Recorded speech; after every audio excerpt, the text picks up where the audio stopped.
At the picnic, my sister insulted my child, saying, "She'll never achieve anything. At least she can babysit my kids for $50. My parents laughed, but my grandfather didn't. He got angry and said this. My name is Jolene, and 2 weeks ago, my 68-year-old grandfather made my entire family cry at a picnic. Not with a sad story, not with bad news. He made them cry because he finally told the truth, and the truth hit them like a freight train. But before I get to that moment, the moment that changed everything, I need to take you back so you understand why a man who has never raised his voice in 40 years suddenly stood up in the middle of a Memorial Day barbecue and said something so brutal that my sister dropped her plate and my mother couldn't look him in the eye for 3 days. I'm 31.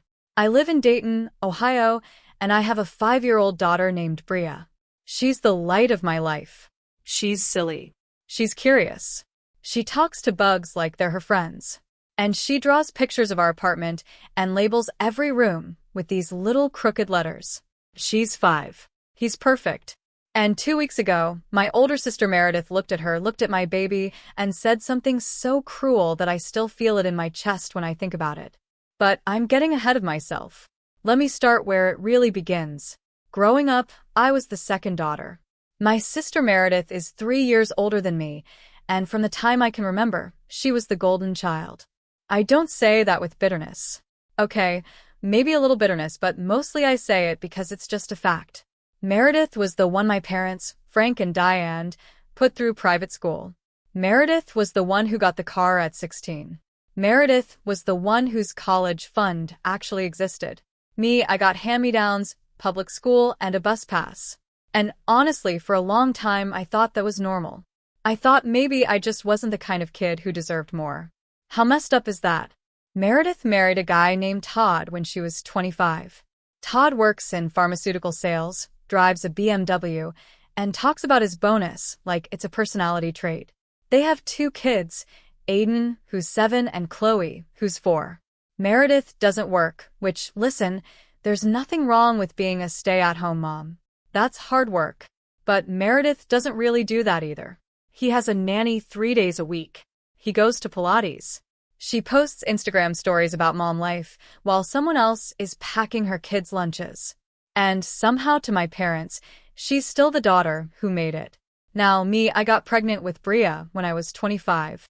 And the father, a man named Corey, left before she was even born.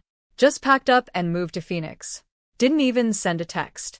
So, I raised Bria alone. I worked 2 jobs. Cashier at a grocery store during the day, and cleaned offices at night. I barely slept. I cried in the shower more times than I can count. And not once, not a single time, did my parents offer to help. Not with money, not with babysitting, not even with a kind word. My mom actually told me once, "Well, you made your bed, Jolene." Like my daughter was a mistake. Like Bria was a punishment. You know who did help? My grandfather. His name is Earl. Earl Henderson, 78 years old, retired electrician, lives in a little house in Kettering with a garden he talks to and a dog named General. Grandpa Earl is the kind of man who shows up. When Bria was born, he drove 40 minutes to the hospital with a stuffed elephant and a card that said, "Welcome to the world, little boss." When I couldn't make rent 1 month, he quietly slipped $300 into my purse and told me it was gas money. When Bria had her first day of preschool, guess who was there with a camera? Not my parents, not Meredith, Grandpa Earl. He's the only reason I didn't completely fall apart. So, now fast forward to 2 weeks ago, Memorial Day weekend. My parents decided to have a big family picnic at Eastwood Metro Park. They do this every year. Burgers, potato salad, the whole thing. And every year I go because Grandpa Earl goes, and I want Bria to be around him. That's the only reason, because honestly, every time I'm around my family, something happens that makes me wish I'd stayed home. This year, Meredith showed up 40 minutes late, which is very on brand for her. She pulled up in Todd's BMW, wearing a sundress that probably cost more than my electric bill, and immediately started complaining that the picnic tables were sticky. My mom jumped up to wipe them down for her. Of course, she did. I was sitting with Bria, who was coloring in a little activity book I brought. She was drawing a picture of a house. Our house, she said, with a big yellow sun and a garden. She was so focused, so proud. And I was watching her and thinking, this kid is going to be something. She's going to be someone. I just have to keep going. And that's when Meredith walked over. She looked at Bria's drawing, then looked at me and said, and I swear I will never forget these words. That's cute, I guess. But let's be real, Jolene. She's probably not going to achieve much. At least she can babysit my kids someday. I'd even pay her $50. I just stared at her. I couldn't even respond. My brain just froze. He said that about my child. About a 5-year-old little girl who was sitting right there coloring a picture of her home. And you know what my parents did? My mother laughed. Not a nervous laugh. An actual laugh like Meredith had told a good joke. And my dad, Frank, he chuckled and shook his head like, oh, Meredith, you're so funny. I felt my face go hot. I felt that sting behind my eyes, and I looked down at Bria, and thank God, she was too focused on her drawing to fully understand what had just been said. But she would understand someday, and that thought made me sick. I opened my mouth to say something. I don't even know what I was going to say. But before I could, a chair scraped back hard, and everyone went quiet. Grandpa Earl stood up. Now you have to understand something about my grandfather. He's not a loud man. He's not dramatic. He's the kind of person who sits in the corner, eats his food, and watches. He observes. He remembers everything, and he says very little. So, when Grandpa Earl stands up at a picnic, and the look on his face is like nothing you've ever seen. When his jaw is tight and his eyes are hard and his hands are shaking, not from age, but from anger, everyone notices. Everyone stops. He looked at Meredith, then he looked at my mom, then at my dad, and he said, I've been sitting here for years watching you people treat Jolene like she's nothing, like she's invisible, like she's less than. And I kept my mouth shut because I thought maybe they'll come around, maybe they'll see what I see, but you just insulted a child, a 5-year-old little girl, your own flesh and blood, and you laughed. My mother tried to say something. Dad, it was just a joke. Don't, he said. And the way he said it low, firm, final. My mother closed her mouth immediately. He turned back to Meredith and said, you think you're better than Jolene because your husband makes money? You think you're better because you got everything handed to you while she had to fight for scraps? Let me tell you something, Meredith. Everything you have, that house, those cars, that life, Todd didn't give you that. I did. I gave your parents the down payment for the house you grew up in. I paid for your college. I co-signed your first apartment. And I have stood here and watched them pour every drop of what I gave into you while Jolene got nothing. Meredith's face went white. Todd looked like he wanted to disappear. And then Grandpa Earl said the thing that shattered everything. He looked at my dad and said, Frank, I'm done. I'm cutting you off, all of you, the trust, the property, the accounts. I'm redoing everything. Every single penny I have is going to Jolene and Bria because they're the only ones in this family who deserve it. My dad's mouth fell open. My mom grabbed the edge of the table like she might faint. And Meredith started crying, not because she was sorry, because she was scared. And Grandpa Earl just picked up his plate, walked over to me, and Bria sat down next to us and said, hey, little boss, that's a beautiful drawing. You guys, I sat there and I sobbed right there at that picnic table with potato salad going cold and my family staring at us like the world had just ended. And honestly, for them, maybe it had. But for me, something was just beginning because what happened after that picnic, what my grandfather did next, and what my family tried to do to stop it, that's where this story really gets intense. And let me tell you, Meredith did not go down quietly. Not even close. So, after the picnic, I drove home in silence. Bria fell asleep in her car seat, clutching that activity book, and I just drove with tears rolling down my face. Not sad tears, relief tears. Like something that had been sitting on my chest for 31 years finally cracked open. But here's the thing about families like mine. When someone finally stands up for you, they don't accept it. They panic. They scheme. They play victim. I woke up the next morning to 14 missed calls. My mom wrote, your grandfather is confused. He's old. We need to talk as a family. Meredith sent, you need to tell Grandpa you don't want his money. This isn't fair.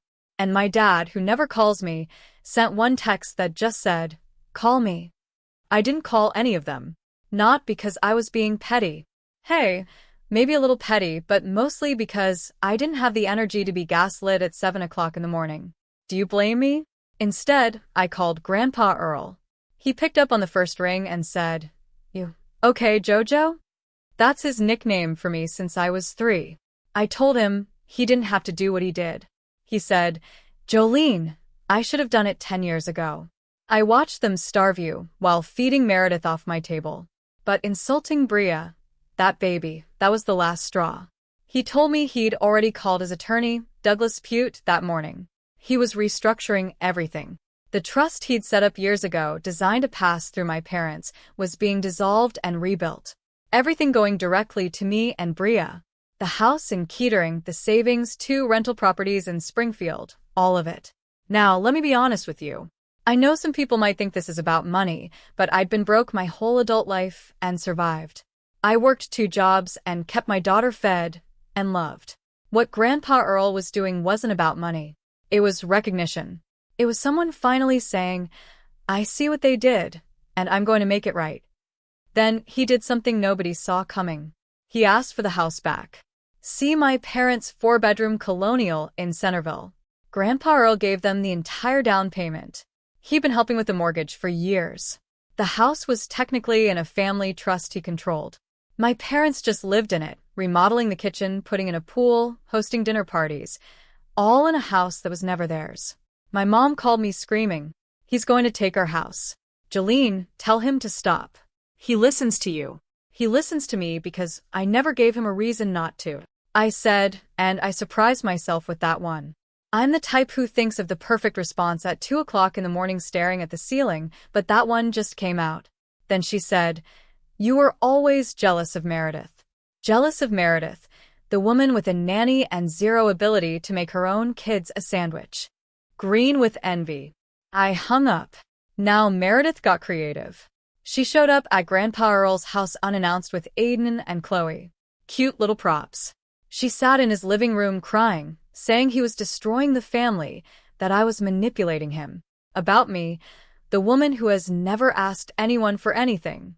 Grandpa Earl let her finish. Then he said, "Meredith, when's the last time you called me just to talk? Not to ask for something. Just to talk." She didn't answer because the answer was never. Jolene calls me every Sunday. Bria draws pictures for my refrigerator.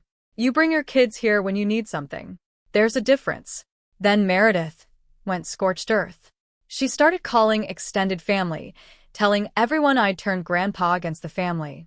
She called Aunt Phyllis in Columbus, saying I was stealing from a senile old man. She posted vague things on Facebook about family betrayal. Some people believed her. Some stopped calling me. I became the villain in a story I didn't write. That hurt. I sat in my apartment after Bria went to bed wondering if I should just tell Grandpa Earl to undo everything. Almost did. Then one Thursday night, I was helping Bria brush her teeth and she looked up at me with toothpaste on her chin and said, "Mama, am I going to be a babysitter?" My heart stopped. Aunt Meredith said, "I'm going to be a babysitter. Is that my job?" She'd heard it at the picnic. It had been sitting in her brain for 2 weeks, and she thought her future had been decided by her aunt's words. I knelt down and said, "Bria, you can be anything you want. A doctor, a teacher, an astronaut. Anything." She smiled. "Can I be a dinosaur? If anyone can figure it out, it's you." After I put her to bed, I sat on the bathroom floor and cried until I was sick. Because my sister's cruelty had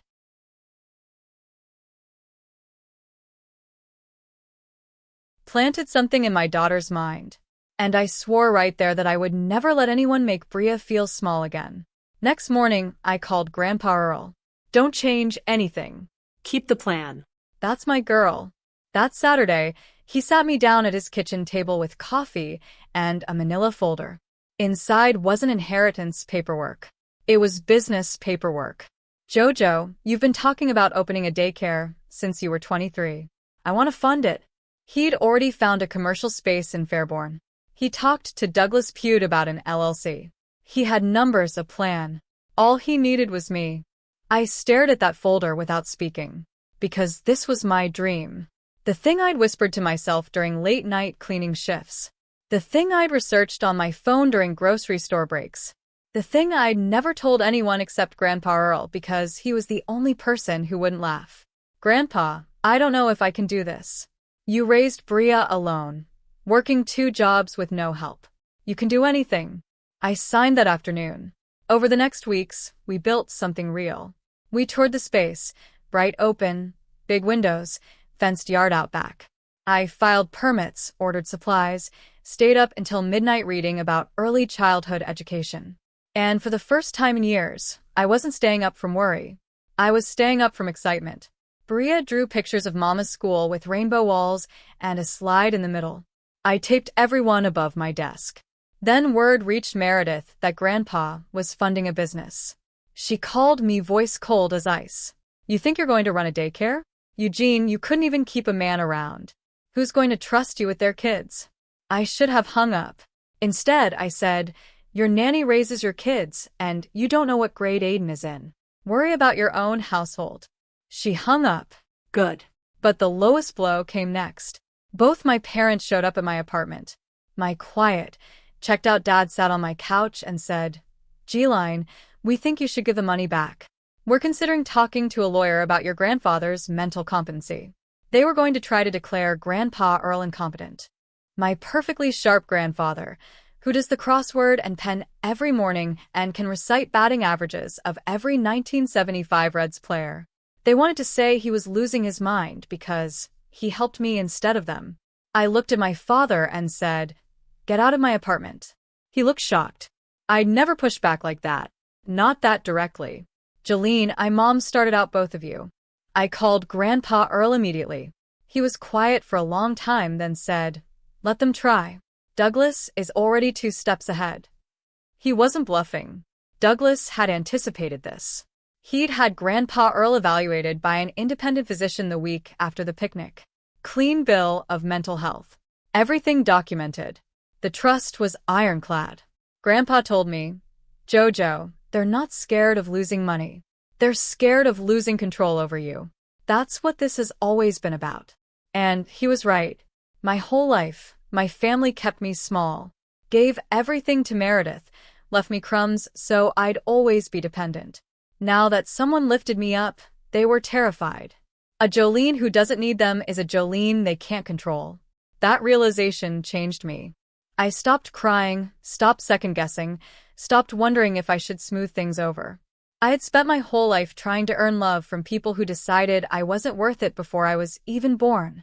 So, I threw myself into the daycare, painted the walls sage green with white trim, built cubbies with Grandpa Earl while Bria handed us screws and said we were doing it wrong. Hired my first employee, a woman named Danielle with 15 years of experience. Named it Bright Roots Learning Center. But the competency threat wasn't their last move. What they tried next, I never could have predicted it. And what Grandpa Earl did in response still gives me goosebumps. So, remember how I said my family doesn't go down quietly? I underestimated how far they'd go. About 3 weeks after I signed the lease for Bright Roots, I got a knock on my door. Sunday afternoon, Bria was napping, and I was comparing paint samples for the daycare bathroom. I opened the door, and there was Meredith, but not the cold, sharp Meredith from the phone calls.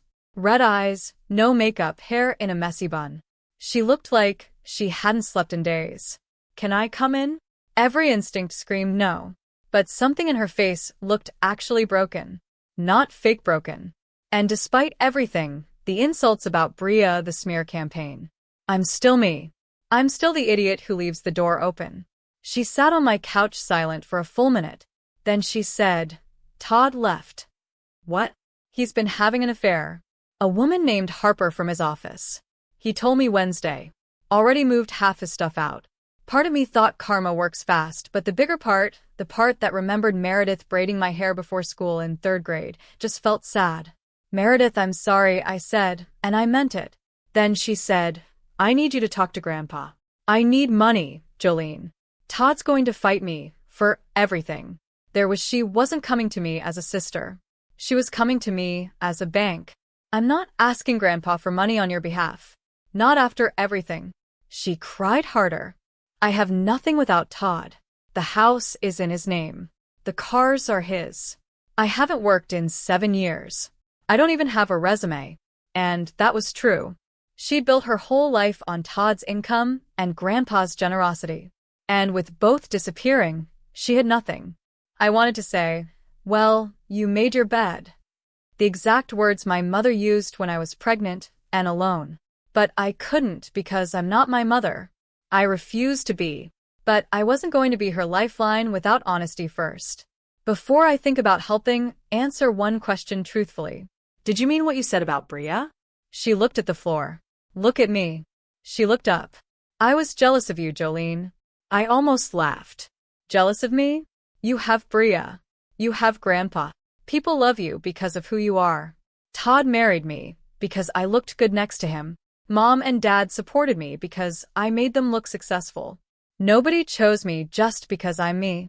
When I saw you at that picnic happy with nothing, I hated you for it. So, I said something awful. And I'm sorry. I did not expect that. Not from Meredith. I sat there trying to figure out if this was real or another performance, and something in her eyes told me it was real. Ugly and honest and real. I didn't forgive her that day. You don't insult a 5-year-old and get forgiveness over one couch conversation. But I heard her. That was enough for now. That night, I called Grandpa Earl and told him everything. He went quiet. He does his best thinking in silence, then said, Jojo, what do you want to do? I don't know. Yes, you do. He was right. I said, I don't want her to go through what I went through, alone with kids and nothing. Then we'll figure something out on your terms, not hers. This is why I love that man. He didn't call me foolish. He just met me where I was. So here's what happened. Grandpa Earl didn't give Meredith money directly. Instead, he had Douglas Pute recommend a solid family attorney, Kathleen Voss, who worked on a contingency arrangement so Meredith didn't need cash up front. Then he told my parents he'd consider helping Meredith, but only if certain things changed.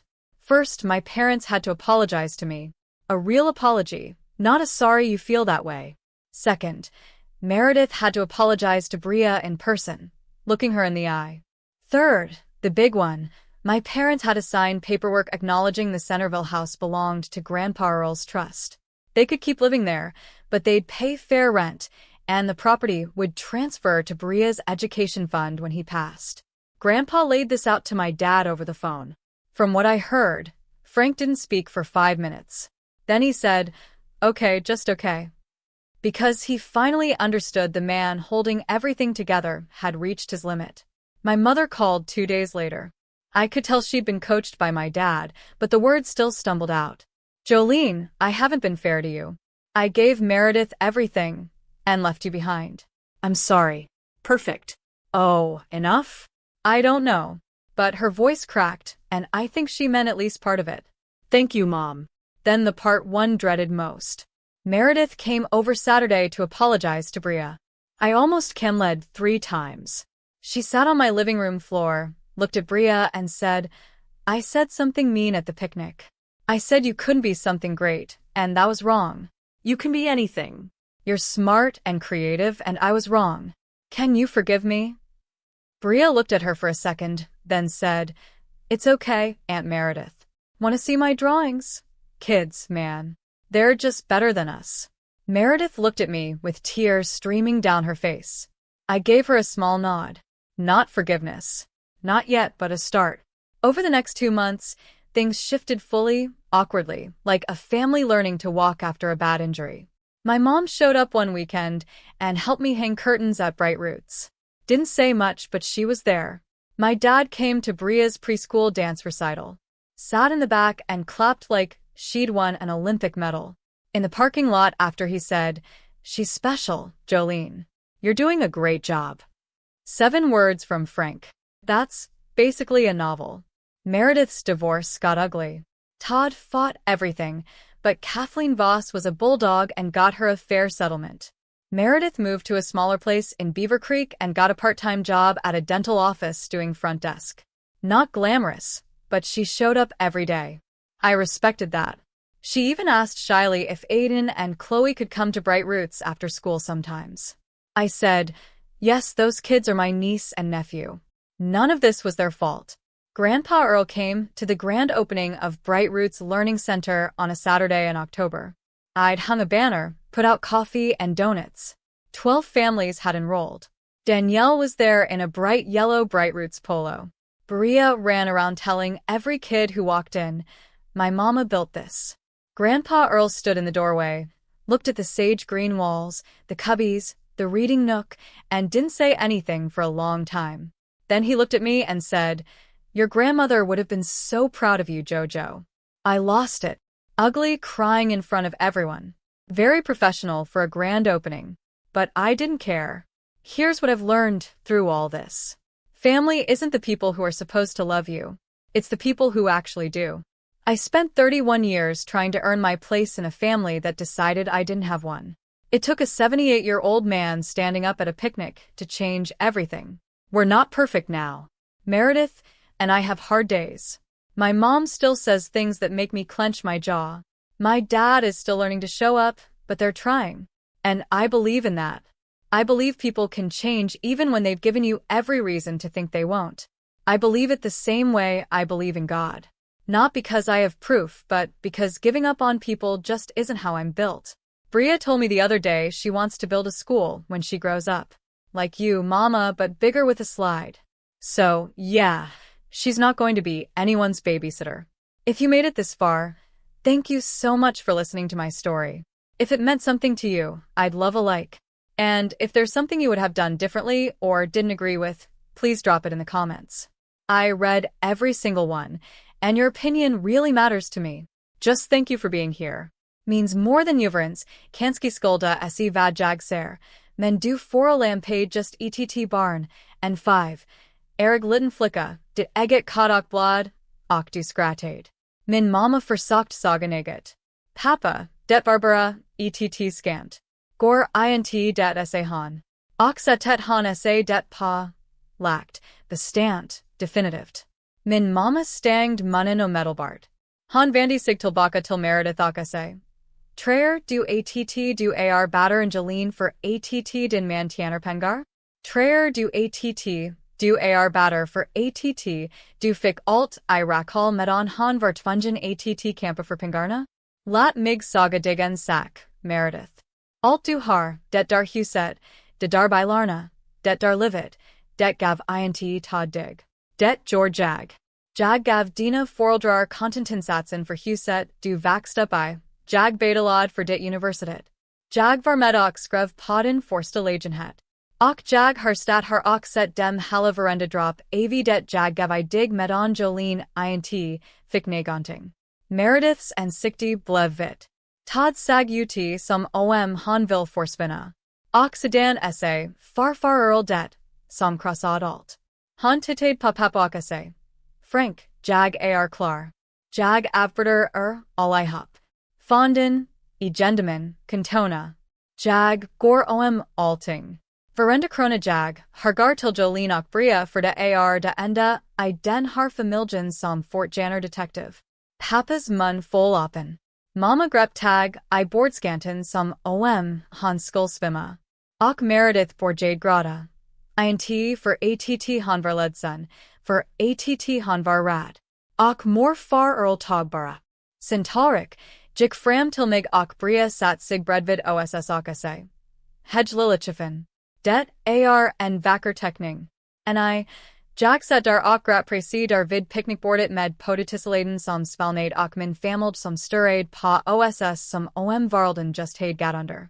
Och arlite tellet, för dem kanski det hade gjort detective men för mig borjade neget bara, för det som hand efter den där picknicken, vad min farfar gjorde sedan, och vad min familj försökt göra för att stoppa det ar där den har historien verkligen blur intensiv. Och lät mig saga Meredith gick int I tissnad. Int en seiner hiten. Sa efter picknicken cord jag hem I tissnad. Bria som nade I sin bilbernstall, med aktivitetsboken I handen. Och jag bara cord med terror som rullade nerför kunderna. Int sorgeterror. Uten latnadstrar. Som neget som haid legat pomit brost, I 31 ar antligen sprak up. Men det har ar gregen med familjer som en nar nagon antligen star up for dig, accepter de det int. De far panic. De smitter en triger. De speler offer. Jag vaknade nästa morgon till 14 misade samtal. Min mamma skrev. Din far ar forvarad. Han ar gammal. Vi behover prata som en familj. Meredith skakade. Du mas saga till morfar att. Du int vill ha hans pengar. Det har int rapvist. Akman pappa, som aldrig ringer mig, skakade sms star det bara stad. Ring mig. Jag ringd ingen av dem. Int för att jag var smaktig. Kanske light smaktig, un mest för att jag int had energy att sta vid gasen klockan sju på morgonen. Klander du mig? Istället ring jag, morfar Earl. Hans förrade på förstörring signalen och sig. Ar du okej, Jojo? Det ar hans smeknum sedan jag var tre. Jag sa till honom att han int behovt gora vad han gjort. Han sa, Jolene, jag bor ha gjort det för tio ar sedan. Jag sag dem svalta dig medan de matade Meredith, fran mitt bord. Men att förolämpade, den darby bizen, det var drop en som fick rinna over. Han sa att han redan had ringt sin advokat, Douglas Pute, den morgonen. Han strukturerade allting. Den stiftels han had skapat för flera ar sedan, som var ofst attga igen mina föräldrar, håll på att applåses och byggas upp igen. Altgar direkt till mig och Bria. Huset I Kettering, Bespringarna, TVA hires fastigator I Springfield. Altahop. Lat mig vara arlig med, Jag vet att visakanski treer att det har handlar pengar, men jag had verit pink hella mitt vuxna liv och overlevt. Jag had TVA job och gav min daughter, Matt och Karlek. Det morfar Earl Jord handlaid, intom pengar. Det var erkenand. Det var nagon som antligen sa. Jag ser vad de Jord och jag ska stalla till detective. Sedan Jord han naget som ingen sag kalma. Han bad att fa tillbaka huset. Se mina föräldrars firerumsches I colonial still I Centerville. Morfar Earl gav dem hela contentinsatsen. Han had hjälp till med bolanet I flera ar. Huset var tekniskt sett I en familjefond som han kontrollerade. Mina föräldrar bad bara I det, renaverade coquette, byggde en pool, varvard för middagsbjudningar. Allt I ett hus som aldrig var deras. Min mamma ringd mig skrikand. Han ska ta vardhus.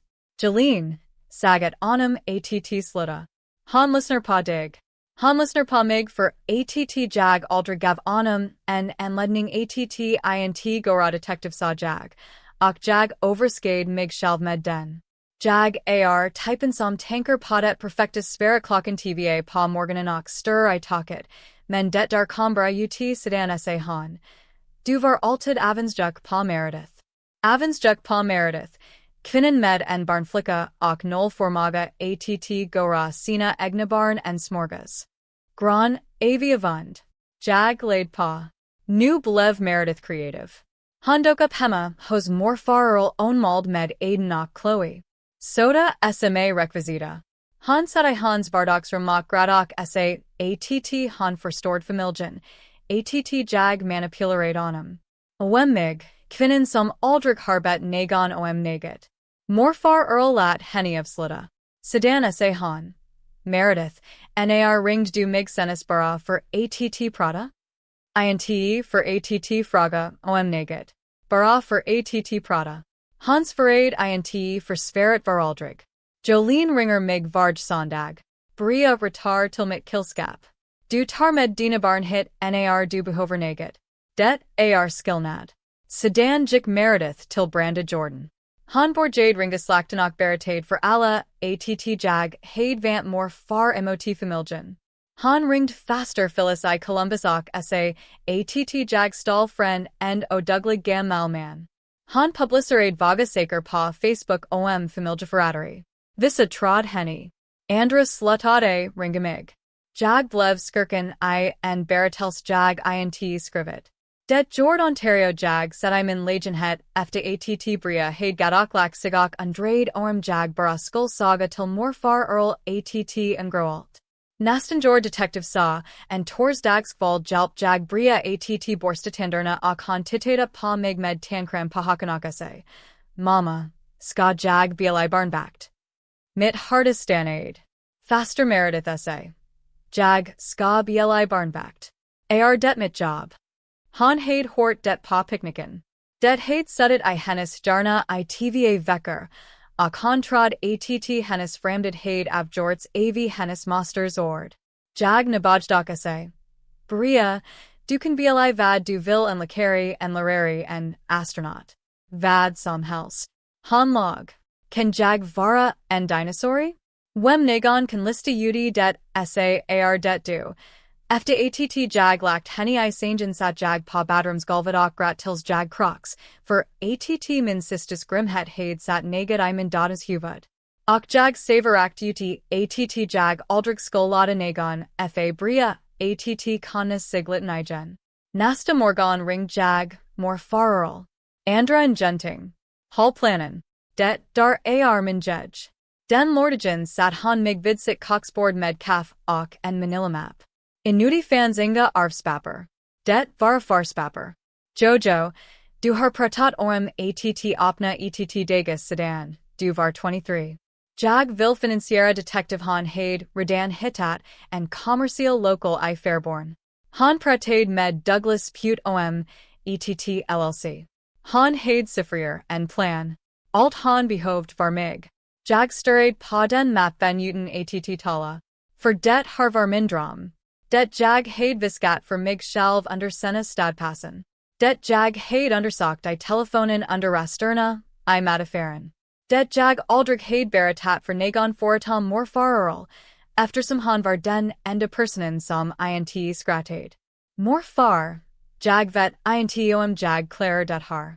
Du uppfostrade bria en Sam, med tva jobb utan hjälp. Du kan göra vad som helst. Jag skrev på den eftermiddagen. Under de command vakorna bigdi, 6 naget riktigt. By gick run I lokalen, just uppåt, med stora fönster och en hagnad tradgard. Jag en sakti tillstand, bestalled forno den och var upp till midnatt och last forskelutbildning. Och för första gången på flera var jag inte upp avioro. Jag var upp av spanning. Bria retade bilder av mammas skola med regenbacksvargad och en bild I mitten. Jag tejpaid, fast alla ovenfor mitt skrivbord. Sedan nad Meredith ordet att mor far financierade ett fortag. Han kallad mig med escala roster. Traer du att du ska driva ett dagus? Eugene, du kunde inte ens ha en man I närheten. Vem ska lida på dig med sina barn? Jag bord halakt på. Istället jag. Din barnflicka uppfostrar dina barn och du vet inte vilken arskers aden garai, oroa dig för ditt eget hushåll. Han laid på. Bra. Men det varsta slaget kom sedan. Båda mina föräldrar dök upp I min lägenhet. Min teslatna, renad laid pappa satt I min soffrakase. G-line, 6 ticker att du ska ge tillbaka pengarna. Vi funder på att prata med en advokat din farfars mentala formaga. De skull försöka förklara farfar incompetent. Min perfect skarpa farfar, som loser korsorted och skriver med pennen varje morgon och kan låsa slagen omsnitten för alla red spelare från 1975. De vill saga att han höll på att bli galen för att han hjälpt mig istället för dem. Jag tittade på min pappa och sa, Gaut, you are min lägenhet. Han sag chakad ut jag, hade aldrig sagt emot dar. Inte sa direkt. Jeline, mamma ficker bada att sata igang. Jag ringd farfar omedelbart. Han var stealing och sa sedan. Lat dem försöka. Douglas ligger redan tva steg for. Han bluffade, int. Douglas hade fortsatt detta. Han hade ladet en abro en lakari at Vardera, morfar veckan efter picknicken. Rent psychist halsaskid. Alt dokumenterat. Fortroendet var jarnklat. Morfar sa tilmig. Jojo. De arint rata for att for Laura Pengar. Det rata for att tuppa kontrollen over dig. Det det har alltid har handlat om. Akon haid rat. Hella mitt liv harmin familj hallet miglin. Gav alt till Meredith. Lamnat mig smuler sa att jag alltid skull vara baroend. Nu nar nagon lift up mig var de livrata. En Jolene som int behover dem en Jolene da int can controllera. Den insikten forandrade mig. Jag slutade grada, slutade tvivla, slutade undra jag board slata oversaker. Jag hade tillbringat hela mitt liv med att försöka fortjana karlek från människor som bestämd att jag int var det innen jag ens var fad. Sa jag kastadi megan I dageset, malad salvia grona med vida lister, bigdi forad med morfar earl medan bria gav oss skriver och sa att, 6 jord fell. On stallman forsta installda, en kunna som het Danielle med 15 ars erfarenhet. Dopt det till Bright Roots Learning Center. Men hotet om competens var int deras sista drag. Vad de försökt med harnest hej jag aldrig kunnat forets. Och vad morfar earl jord som svargar mig fortfarande. Sa. Minns du att min familj int gar underitistet? Jag underskattade her längta skuldga. Ungefär 3 veckor efter att jag skrev på hyreskontraktet för Bright Roots, nakade det på min dörr.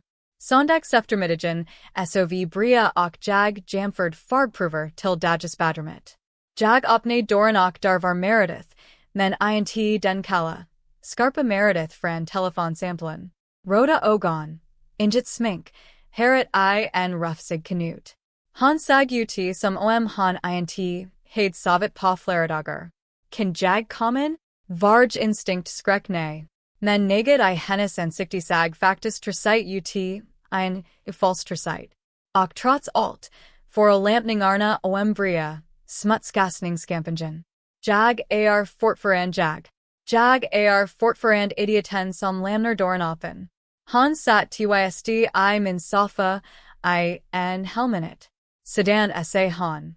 Tadjik. Va? Han har haft en affär. En kvinna som heter Harper från hans kontor. Han berättade det för mig I onsdags. Har redan flyttat ut haften av sina saker. En del av mig trod att karma funger snabbt, men den står delen som kom ihåg att Meredith flyttade, med har för skolan I tredje klass, kände sig bara ledsen. Meredith forlit sa jag. Och jag menade detective sedan sa han. Jag behover du prater med morfar. Jag behover pengar Jolene. Todd kommer att mot mig för allt. Det fans. Han kom int till mig som en syster. Han kom till mig som en bank. Jag ber int morfar om pengar för din räkning. Int, efter allting. Han grat harder. Jag har en genting utan Todd. Huset star I hans nam. By Larna Hans. Jag har int arbitat på sjuar. Jag har int ens ettcv. Och det var sant. Han hade byggt hela sitt liv på Todds inkomstock morfars generositet. Och med bada forspanna, hade han en genting. Jag vill saga. Ja, du bedade din sang. Exakta ord min mamma anvand nar jag var gravid och ensam. Men jag kunde int för att jag int min mamma. Jag vägrade att vara detective men jag tänkt int vara hennes livlina utan arliet forst.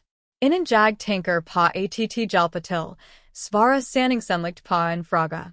Menade du vad, du sa om bria? Han tittade no I golvet. Titta på mig. Han tittade upp. Jag var avundsjuk på dig, Jolene. Jag höll nästan på att skratta. Avundsjuk på mig? Du har bria. Du har morfar. Folk älskar dig för den du är. Todd gift sig med mig för att jag sag bra ut bredvid honom. Mamma och pappa stöttade mig för att jag fick dem att framgångsrika ut ingen vald mig bara för att jag är jag. Nar jag sag dig på den där picknicken. Glad overingenting.